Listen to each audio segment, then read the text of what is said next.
You cannot bring a weapon to school. You can't say I was What if he says self-defense? There's no self-defense, because if you are afraid the day before where you have to take a weapon to school, why not notify your parents? Parents, you notify the school teacher. School teacher, let's bring these kids in here and resolve this issue. It's called conflict resolution. We was taught in homes that has morals and values, you tell the teacher. Somebody with you, you tell the teacher, let the teachers know, so when y'all have an altercation, you're cleared and you're covered. Documentation beats conversation. So words of documentation just say this is self-defense. It's a premeditated crime because you took a weapon in fear, anticipating to use it. That was premeditated, though. And it's at a track meet. You getting ready to run track with other kids and you got a knife on you. No, man, you got to go to jail. Let's see all of the things white people lied about during the Karmelo Anthony situation. So he never had a knife. It was a cleat sharpener. There's a lot of Yes, this is a follow-up to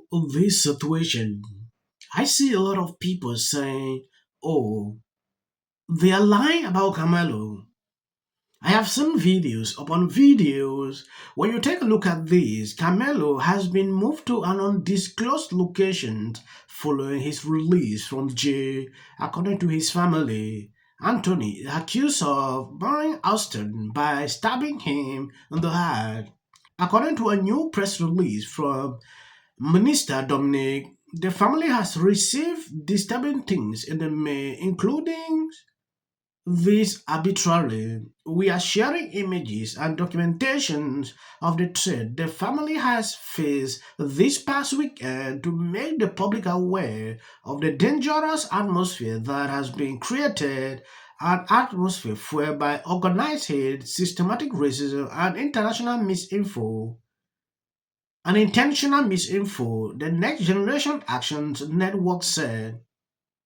Okay, when you look at these and what people are saying, when is it all right to kill the bully? I don't give a what the bully did. He don't have a right to die. Teach the kids how to deal with bullies and this won't happen. We're all not equal. Yeah. You cannot get rid of bullies. Teach the kids how to deal with them. Bullies build character. You go to work, it's going to be a bully supervisor, a bully co-worker. You cannot get rid of the bully. Teach our children conflict resolution. Everything don't have to end in violence. But when you come from the black culture, everything is disputed in violence. You make a lot of sense and you can't dispute it.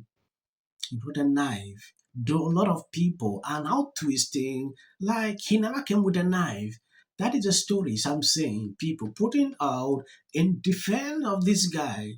In order for Karmelo to prevail on a self-defense defense, he has to establish that he reasonably feared for his life. You know, that's a steep hill to climb given the facts that I've heard so far, but that's the standard here in Texas. It is going to be incredibly difficult for Karmelo's defense team to establish that Austin, the 17-year-old who wanted Karmelo out of his tent, represented a deadly threat or even serious bodily harm. Again, we don't know what was said. We don't know what was threatened. What Karmelo said was that he was going to put his hands on me. That's not he was going to kill me. You know, that's not, I thought he was seriously going to hurt me. All he described was the potential for an offensive touching, which is not going to be enough without more. And the evidence is still coming in. This is definitely a self-defense case because it always is one until you look at the facts of the case and compare the two. You have to compare who was the initial aggressor. Was it an aggressive act for him to go up and say, get away from the tent? Did he do more than that? My understanding was maybe he touched him and put hands on him. Granted, that makes the decedent in this case maybe the initial aggressor. But you really still then have to look at whether or not Karmelo Anthony responded with appropriate force, he used a deadly weapon,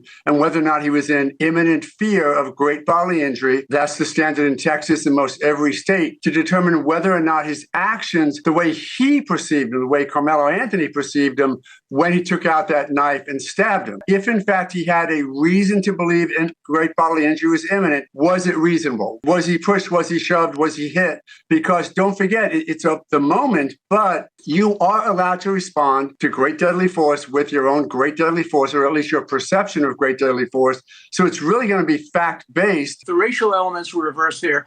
Virtually all the people who are calling for him to be acquitted would be calling for him to be convicted, and vice versa. Let's not kid ourselves. We live in a race-conscious society, and jury selection, which, of course, your other guest is so brilliant at and did so well in the Zimmerman case, is determine the outcome of this case, without a doubt. Section 9.31, self-defense, use of force. A person is justified using force when they reasonably believe that the force is immediately necessary to protect themselves against others' use or attempted use of unlawful force. And of course, unlawful force is actually explained. The use of force is not justified if the actor provoked the other's use or attempted use of force. That, I'd say, is very damning for Karmelo, considering he reached in his bag for a knife and then said, "Put your hands on me and see what happens." So he essentially provoked it on. And then we've got another interesting little line here. Or if the actor was engaged in criminal activity at the time that the force was used. You could argue that bringing a concealed deadly weapon to a school event is illegal. Then we've got section 9.32, deadly force in defense of a person. A person is justified in using deadly force only if they'd be justified under section 9.31 in using force, and if they reasonably believe that deadly force is immediately necessary to protect against unlawful deadly force or prevent certain crimes. He ain't even that dark, but they don't like melanin. Melanin is the biggest enemy that they have ever seen. This is why they go after certain people. Folks, I really hate to break this news, but I think that Kamala Harris has officially been dethroned as the most smooth-brained individual in American politics. There, I've said it. Jasmine Crockett is undefeated when it comes to absolutely brainless. Yeah, so, I think sometimes some things just need to be said. I've had a couple debates about the whole Austin Metcalf, and, basically what I'm getting from this is that there are a lot of people still in 2025 who think that you are just supposed to walk around seeing the whole world through the lens of race. And that's just not the person that I am, right? This particular situation, I look at this situation through the lens of a father, right? Because I have a son that plays sports, and I cannot imagine taking my son to a soccer game or a basketball game and the end result is him being dead, for what? A argument, a confrontation, a shove, a push. I don't think that there's a scenario where you could convince me as a father, right? If my kid didn't have a knife, a stick, a slingshot, a screwdriver, nothing, right? There's nothing that you can tell me to convince me that someone else is justified in stabbing. You can't justify it. I don't know what color the person is, nothing. Because this is just what I would describe as just everyday teenage boy shit. Like, I used to be 17 years old, right? And we got into little scuffles and mishaps and stuff like that because that's just teenage boy shit.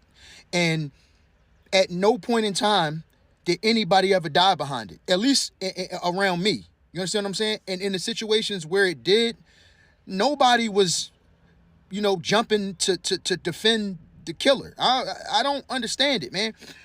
And it's sad that this has become, like a race thing because... Yes, like I said, I'm not someone who is focused in talking about race issues because I believe that we are just one people. Some people get offended when I say these reasons. You see all my videos on these platforms, you will not see me talking about race every single time because that is not my thing. But this whole situation now circulates around race. That is what I see. It should not be happening that way. This is wrong. We should learn to condemn wrong things when we see it, no matter your skin color. That is what I'm supposed to see. Yes, I like the fact that you understand what exactly is happening. It has become a race thing, and I never believed that the whole situation could turn out that way. Yeah, because every person is now playing the victim card. People still standing up to defend this guy. They are insane. They are crazy. This is a big situation. Something like this has happened for people to stand up and condemn it, but every single day, what they do is still to continue to, you know, support it. It should not be happening this way. I feel sad, to see that this whole situation is now like erase something. If it happened and we see, black people coming out to condemn it, like this is wrong, you will not see this packing up on social media. One lady told me that this is actually a race war now coming in because people will continue now to exchange words. My 13-year-old daughter is afraid to sleep in her own bedroom because she's fearful of what might happen to her. And let me be clear, the claims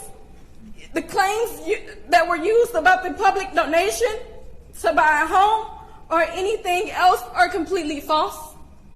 These are the type of lies that are threatening this family. Posting the family's picture. These are the type of lies. She's getting millions of views on this. Sarah, she's even came after me. She's even said all of those things. Followers for anything, and then the Registration Act is. Thank you guys for sharing out my videos. God bless you abundantly. we start talking about this man killing. Say, yeah, but he got elected, James. You know, I'm hard on him, but